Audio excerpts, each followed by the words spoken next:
மகிழ்ச்சியான இடம் அதுவே குடும்பம். அம்மாவும் அப்பாவும் அங்க கடவுள்கள், உடன்பிறப்புகள் எம்முடன் கூடி வாழ்வர், அன்பை பகிர்வர், உதவிகள் புரிவர், சின்ன சின்ன சண்டைகள் செய்வர், பின்னர் மறந்து சிரித்து மகிழ்வர்.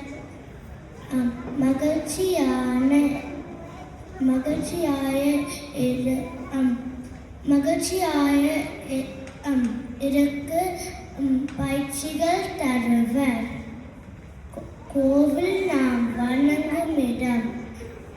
குடும்பம் என்பது நாம் வணங்க வேண்டிய இடம் என்று கூறி நிறைவு செய்கின்றேன்.